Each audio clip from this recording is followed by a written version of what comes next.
Iniciamos nosso programa Navegando pela Bíblia, um programa de estudos e entendimento da leitura bíblica baseado na Bíblia em espanhol da Liga Bíblica Internacional, antiga versão de Casiodoro de Reina e revisado por Cipriano Valera com referências. Você também pode assistir a esse programa em diariodemissionario.iolasite.com e também no blog navegandopelabiblia.blogspot.com. Tendo qualquer dúvida, nos escreva tvmissões@gmail.com. Locução: radialista e jornalista José Eduardo. Produção: Comunicadores Sem Fronteiras Brasil. Seja bem-vindo a bordo e vamos começar nossa navegação.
A paz do Senhor, eu sou o pastor José Eduardo e vamos seguir agora, continuando agora os últimos capítulos do Evangelho de João.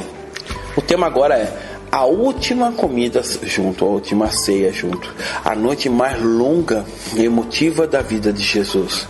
João dedicou um terço do seu livro às últimas 24 horas que Jesus passou na terra. Os 5 capítulos seguintes, do 13 ao 17, descreve uma das cenas a esse período, e não há nada parecido a esses capítulos em toda a Bíblia. Em seu lento movimento, em seus detalhes realistas, ditos capítulos brindam uma íntima descrição do mais angustioso entardecer da vida de Jesus. Leonardo da Vinci imortalizou dita cena em seu famoso quadro A Última Cena, no qual os participantes estavam acomodados em um dos lados da mesa como se estivera pousando para um artista. Porém, João dá poucos detalhes físicos. Em lugar dele, ele centra nossa atenção em um remoinho de correntes emocionais que há ao redor da mesa. João ilumina os rostos dos discípulos e quase pode ver os seus olhos quando eles vão tomando consciência de tudo que Jesus lhe havia estado dizendo. E quando Jesus, como havia amado aos seus que estavam no mundo, os amou até o fim. Capítulo 13, verso 1. Jesus se prepara para partir. Nunca antes lhe havia falado Jesus de forma tão direta. E nesta mesa evitou as parábolas e contestou detalhadamente as redundantes perguntas dos discípulos. Nunca havia falado antes tão teologicamente. Somente ele reconhecia plenamente o significado dessa última noite antes de sua morte.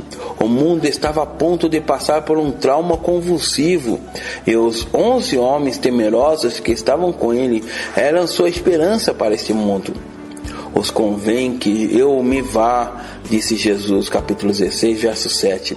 Porém, os discípulos estavam demasiadamente ocupados discutindo o significado da palavra ir-se, como para entender o bem que sobreviria. Não obstante, Jesus seguiu explicando até que finalmente os discípulos deram sinais de haver entendido que o Filho de Deus havia vindo ao mundo para residir em um corpo. Agora deixava a terra para voltar ao Pai. Porém, o Espírito viria e residiria em muitos corpos. Jesus parecia dar-se conta de que muitas das coisas que ele lhe estava dizendo não seria captada plenamente até mais tarde. A dor precede ao gozo. Jesus termina seu discurso com uma ressonante declaração: confiai, eu venci o mundo. Capítulo 16, verso 33. Que buracos devem haver parecido essas palavras tão tarde, na tarde seguinte, quando o corpo pálido e castigado colgava da cruz do verdugo. As emoções dos discípulos e sua fé se elevariam e se disponeriam em um mesmo dia inovidável.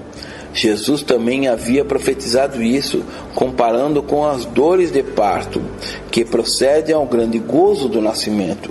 Capítulo 16, verso 21 e 22. Em sua oração mais longa, registrada em toda a Escritura, Jesus reuniu seus discípulos e seus planos para um íntimo grupo de amigos reunidos ao seu redor. Orou também para quem viriam depois deles e que se estenderiam como uma cadeia interminável ao longo da história. Logo guiou seu pequeno grupo à sua cita personal com sua morte. Vamos agora seguir nos capítulos. No capítulo 15, verso 1, o tema é Jesus, a vida. Os profetas do Antigo Testamento se referiam aos israelitas como o vinhedo, a vida de Deus. Porém, tal como Jesus o ensinara muitas vezes, eles não haviam dado frutos. Aqui ele se aplica com a comparação a si mesmo: eu sou a vida. João registra muitas vezes o uso que Jesus fazia da frase eu sou o pão da vida, eu sou o caminho, a verdade e a vida. Esta frase resulta chocante aos líderes judaicos, dado que Deus era conhecido como o grande eu sou dos judeus. Êxodo capítulo 3, verso 14. Os judeus incrédulos se davam conta de que Jesus usava esta linguagem a propósito e reacionaram com repugnância e ira.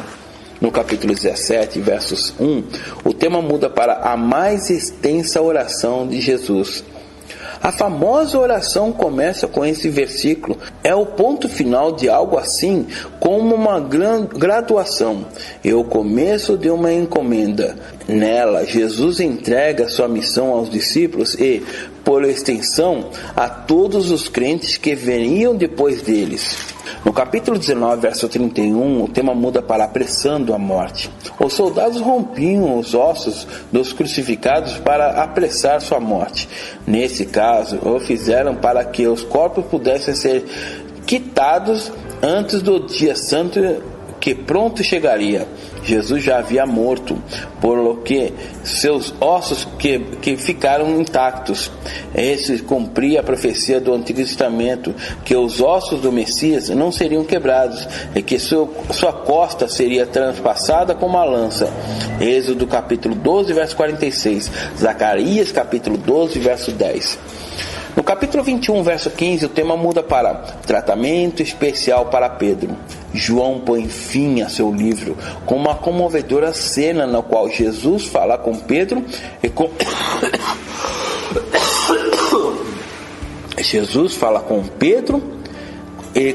o discípulo a quem amava Jesus, provavelmente João mesmo. Jesus lhe fez a Pedro a mesma pergunta 3 vezes, um doloroso recordação das 3 negações de Pedro. Porém, esta reabilitação ajudou a Pedro a se converter-se em um dos mais valentes porta-vozes da igreja primitiva. Vamos aprofundar um pouquinho mais. O tema final é a transformação de uma personalidade. O que se passou com o filho do trovão? O discípulo João havia tido o privilégio de compartilhar momentos privados com Jesus. Como parte desse círculo mais íntimo de 3 discípulos, ele havia visto Jesus transfigurado. Ele havia visto devolver-lhe a vida à filha de Jairo. Eu havia esperado no horto do Getsêmani. Depois de arrastar a Jesus, João foi testemunha dos passos, depois de levarem a Jesus, João foi testemunha dos passos do julgamento. Ele é o único discípulo do qual se disse que esteve próximo da cruz ao morrer Jesus. É um dos primeiros a inteirar-se da ressurreição de Cristo. Esse processo transformou a João do trono do amor.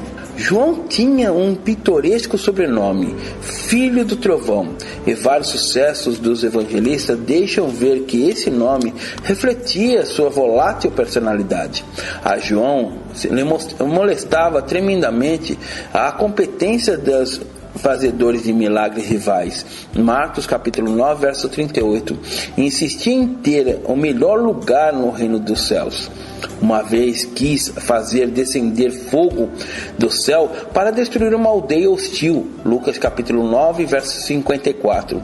Em algum momento de sua vida, as nuvens de tormenta começaram a dispersar-se.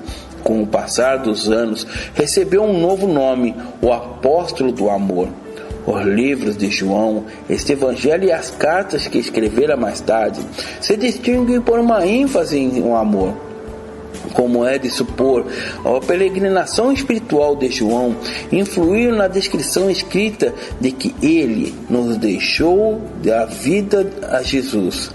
A transformação de sua personalidade pode dar-nos uma pista acerca da forma especial em que ele relata a história de Jesus, ou seja, mediante uma série de episódios comovedores.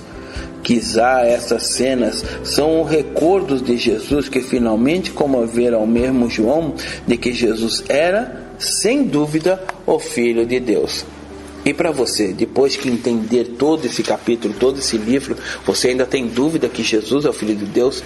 Se Jesus transformou um dito que era filho do trovão, um homem sanguíneo, não sanguinário, sanguíneo, ou seja, que movido por atitudes ou reações que mostram nos versículos anteriores e nos outros evangelhos, que João chega a clamar, que pedir para o Senhor permitir-se clamar para vir fogo e enxofre sobre uma cidade para acabar com aqueles inimigos, e Jesus olha com muito amor. Se Jesus transformou uma pessoa dura como João, sendo um apóstolo do amor, transformando pelo Evangelho, é isso que o Evangelho quer fazer com você, transformar sua vida em todas as características. Como alcançar isso? Lendo a palavra, estudando a palavra, procurando conhecer a palavra de Deus. Não talvez de outras pessoas, mas você mesmo se aprofundar através de livros, estudos e outros livros, e a Bíblia Sagrada, lendo a Bíblia Sagrada diariamente, para que possa aprender a ser transformado nesse amor tão infinito, tão maravilhoso de Jesus. E no dia de amanhã nós iremos começar. Depois da ascensão do Senhor aos céus, os discípulos começam a pregar, a falar desse amor com uma impetuosa autoridade. Mas antes disso, eles se reúnem para esperar a promessa. Nós vamos começar no livro de Atos. Que você possa ser ricamente abençoado, transformado por essa palavra, e que Deus possa fazer de você uma testemunha fiel também da palavra e do poder de Deus a todos os seus vizinhos, até os próximos de você. Que Deus te abençoe. A paz do Senhor.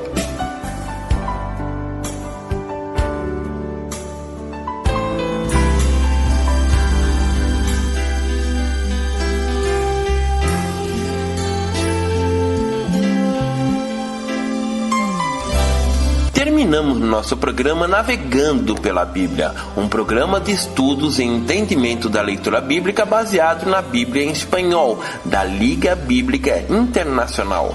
Antiga versão de Casiodoro de Reina, é revisado por Cipriano Valera com referências. Você também pode assistir a esse programa em diariodeummissionario.iolasite.com e também no blog navegandopelabiblia.blogspot.com. Tendo qualquer dúvida, nos escreva tvmissões@gmail.com. Locução, radialista e jornalista José Eduardo.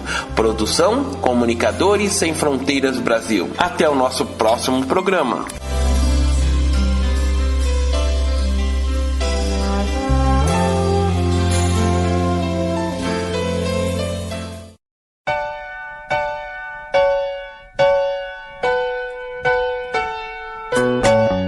Iniciamos nosso programa Navegando pela Bíblia, um programa de estudos e entendimento da leitura bíblica baseado na Bíblia em espanhol da Liga Bíblica Internacional, antiga versão de Casiodoro de Reina e revisado por Cipriano Valera com referências.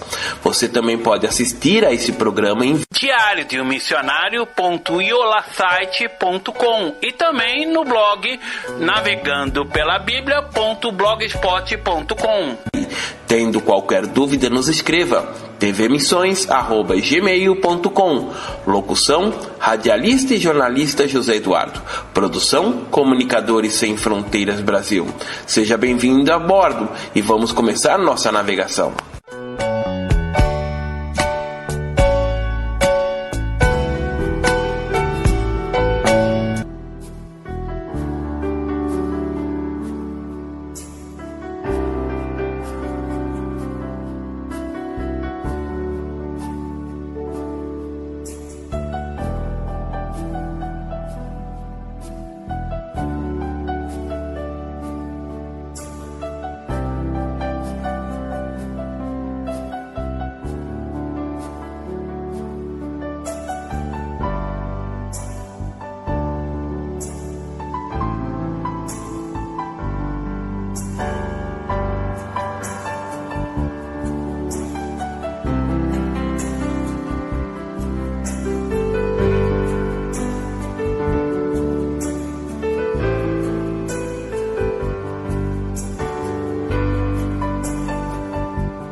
Olá, paz do Senhor, eu sou o pastor José Eduardo e vamos seguir navegando pela Bíblia, agora no livro de Atos dos Apóstolos, o livro vinculante.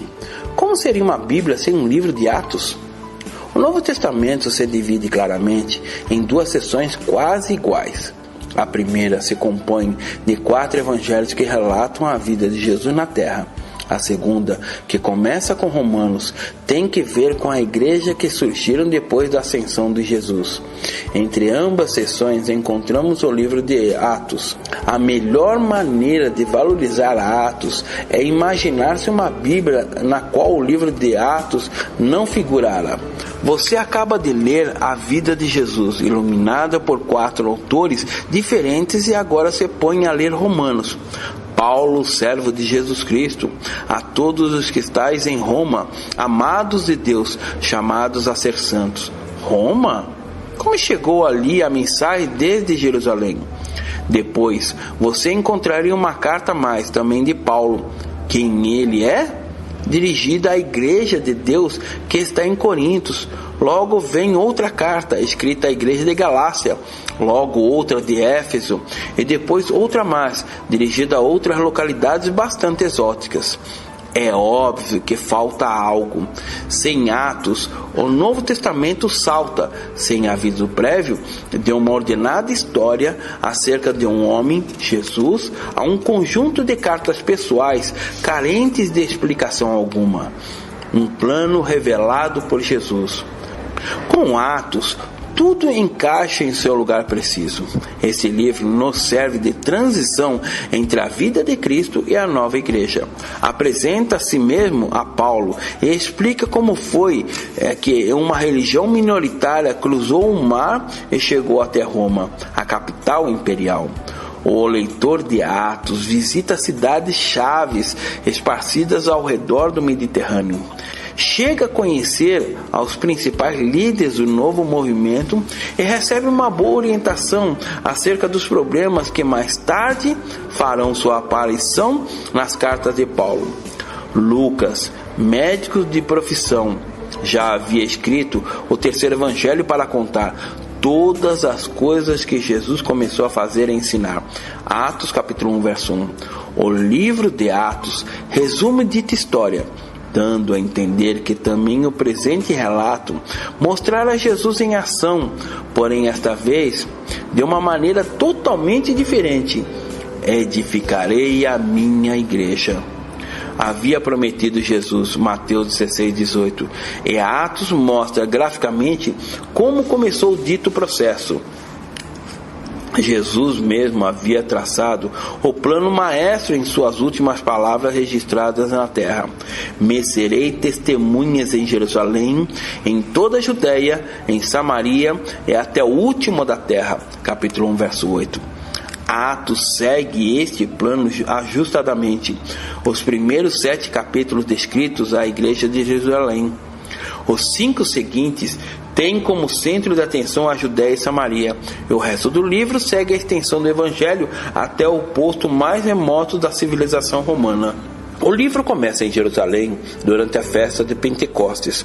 Mais de 1 milhão de peregrinos se amontoavam nas ruas da cidade quando subitamente um grupo de 120 crentes entrou em ação. Os seguidores de Jesus se lançaram nas ruas fazendo gala de um estilo novo e audaz, e 3.000 pessoas se uniram no primeiro dia. Essa barulhenta cena é uma ponta do novilho que Lucas utiliza para tecer a trama da aventurosa história. A habilidade narrativa de Lucas faz com que Atos se assemelhe a uma novela que vai saltando de uma tumultuosa cena a outra.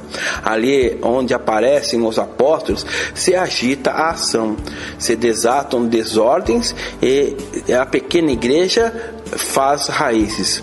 Em uma época em que as novas religiões se disseminavam rapidamente, a fé cristã se converteu em um fenômeno mundial. Atos nos conta como ler o livro de Atos. A leitura de Atos se assemelha a de uma história bem escrita. Segue um plano lógico, inclusive detalhes fascinantes, e se centra em atos mais dramáticos. Não requer explicações adicionais. Os primeiros 12 capítulos se centram principalmente no apóstolo Pedro. O resto de Atos tem a Paulo como protagonista e explica como este chegou a ser aceito como o primeiro e mais importante de todos os missionários cristãos. Em Atos, vemos a Paulo empreender 3 longas viagens missionárias e logo tem de fazer uma viagem final a Roma, esta vez em cadeias. Veja os mapas da viagem missionária de Paulo na parte posterior da Bíblia. Atos registra a primeira etapa das relações entre a Igreja e o Império Romano. Também aporta informações importantes que servem também para a transformação de cidades tais como Corintos, Efésios, Filipos, etc. Cidades às quais mais tarde Paulo escreveria algumas de suas cartas. O conteúdo de Atos ele ajudará a entender de que está falando Paulo ao escrever 1 e 2 Coríntios, Efésios, Filipenses e demais epístolas. Atos resume também 18 pregações ou discursos de Paulo, Pedro e algumas outras personagens. Essas pregações se prestam para um fascinante estudo. Nela se vê os apóstolos começar a interpretar os atos da vida de Jesus à luz do significado espiritual. Ao lê-las, preste atenção à forma em que os oradores escolhem seu vocabulário e sua mensagem, tendo em conta a conformação de sua audiência. Note logo a reação da dita audiência. E vamos seguir agora nos capítulos decorrentes. No capítulo 3, verso 12, o tema muda para conhecendo a sua audiência. Os discursos de Pedro, nos capítulos 2 e 3, oferecem excelentes exemplos de adaptação da mensagem do Evangelho a um auditório específico. Ao pregar aos judeus reunidos em Jerusalém para celebrar o Pentecostes, ele se apoiou muito nas citações do Antigo Testamento. Ainda sua intenção principal era de apresentar-lhes a Jesus. Ele também fez referência a Joel, Davi, Abraão, Isaac, Jacó, Moisés e Samuel. Suas palavras resultaram tão eficazes que 3.000 pessoas se converteram no primeiro dia. Os líderes judeus pronto procederam a prender a Pedro e a João. No capítulo 4, verso 1, saduceus alarmados. O grupo religioso dos fariseus é o que se opôs mais vigorosamente a Cristo durante sua permanência na terra. Porém, os informes da sua ressurreição alarmaram especialmente os saduceus, um partido de sacerdotes que negava a possibilidade de uma ressurreição da morte. Veja também capítulo 5, verso 7 e capítulo 23, versos 6 a 8. E vamos seguir nossos estudos. O tema agora é mais que um fantasma, a melhor prova de que Jesus está vivo. Parece que tivera visto um fantasma. Que imagem lhe vem à mente quando ouve uma frase assim? Um rosto subitamente pálido, uma menção tenebrosa, a pele seca, os lábios delgados e os olhos arregalados pelo espanto. Ver um fantasma nos transforma na pessoa fazendo mais forte e confiada. Em geral, o testemunho é renuente ao falar acerca da sua experiência. A dúvida ataca as orelhas. Deveras que ouvi. Quizás fui vítima de uma alucinação. Estava tão escuro e o ambiente estava tão encarnecido. Uma mudança convincente. Quando Jesus se apareceu depois da sua morte, seus discípulos passaram por a etapa do vimos um fantasma ou não? Com as consequências sequelas de terror, incredulidade e loucos rumores. Porém, isto não durou muito. Durante 40 dias, Jesus fez suficientes aparições, ou não suficiente, claros para que convencer a todos os seus discípulos, ainda mais ascético Tomás, de que ele havia realmente derrotado a morte. Segundo demonstra Atos, os discípulos começaram a atuar em forma oposta ao que você esperaria se eu tivesse visto um fantasma. Ao contrário, atuariam como pessoas que haviam sido testemunhos do acontecimento mais assombroso de toda a história. Não podiam esperar o momento de contar a todo mundo de que haviam experimentado. Era a exuberância, não o medo, em que se refletia no rosto dos discípulos. E nas ruelas de Jerusalém, e no templo, se declaravam a qualquer que quisera escutar-lhes essa notícia de que não podia ser certo, porém o era. Jesus está vivo. O homem que havia morto havia regressado à vida. Ele é o Messias que temos estado esperando. Se você alguma vez se sente tentado a duvidar da ressurreição de Jesus, considere seriamente o caso dos discípulos transformados que encontramos em Atos. Pense em Pedro como exemplo. Se havia ocultado as sombras durante o julgamento de Jesus, tratando de sua presença que se não notasse. Temendo ser preso, até havia chegado a negar Jesus, maldizendo e jurando. Pode este ser o mesmo homem que está em pé diante do mais importante e ilustres líderes do país, acusando-os de assassinato? Capítulo 3. Algo acendeu a Pedro, algo que não era fácil de apagar. A resposta a uma nova mensagem. Enquanto Jesus esteve no mundo, ele predicou na maioria das vezes acerca do reino, advertindo às vezes a seus seguidores que não mencionara que ele era o Messias. Em Atos, a mensagem de que se faz público, Jesus é o tema de cada pregação. Tanto que a que pregou no átrio do templo, como a que fez no marco jubiloso de um palácio real. Tanto se apresentava a pagãos das classes humildes, como aos cultos filósofos gregos.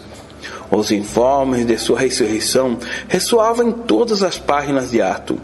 Esta mensagem teria para quem lhes ouvisse por primeira vez a mesma maravilhosa sensação que tem a primeira nota musical captada por quem havia nascido surdo.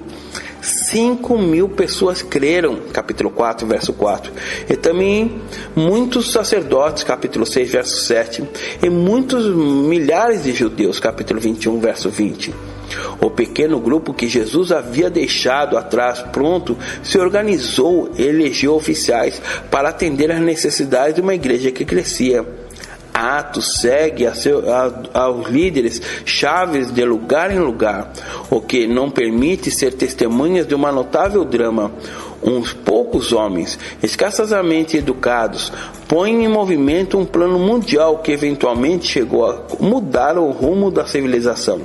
Se estava levando a cabo uma revolução, porém não com armas.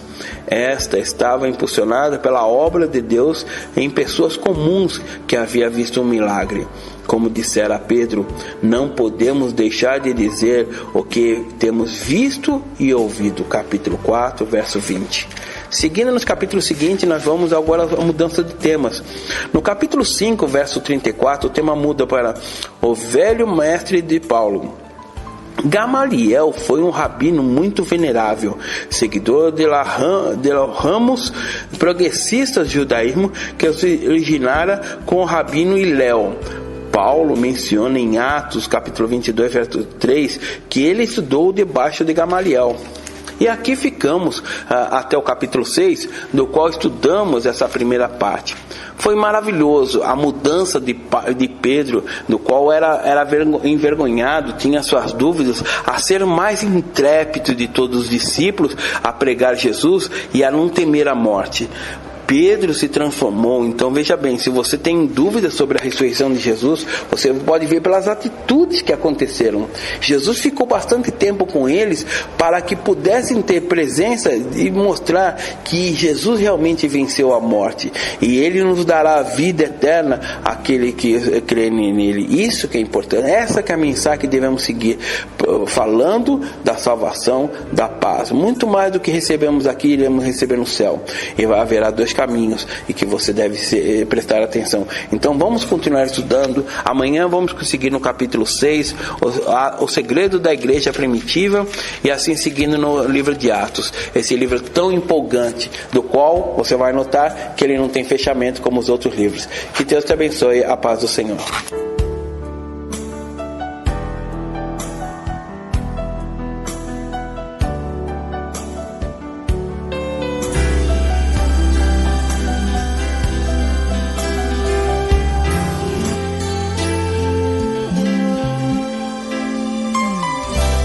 Terminamos nosso programa Navegando pela Bíblia, um programa de estudos e entendimento da leitura bíblica baseado na Bíblia em espanhol, da Liga Bíblica Internacional. Antiga versão de Casiodoro de Reina, é revisado por Cipriano Valera com referências. Você também pode assistir a esse programa em diariodeummissionario.iolasite.com e também no blog navegandopelabiblia.blogspot.com. Tendo qualquer dúvida, nos escreva tvmissões@gmail.com. Locução, radialista e jornalista José Eduardo. Produção, Comunicadores Sem Fronteiras Brasil. Até o nosso próximo programa.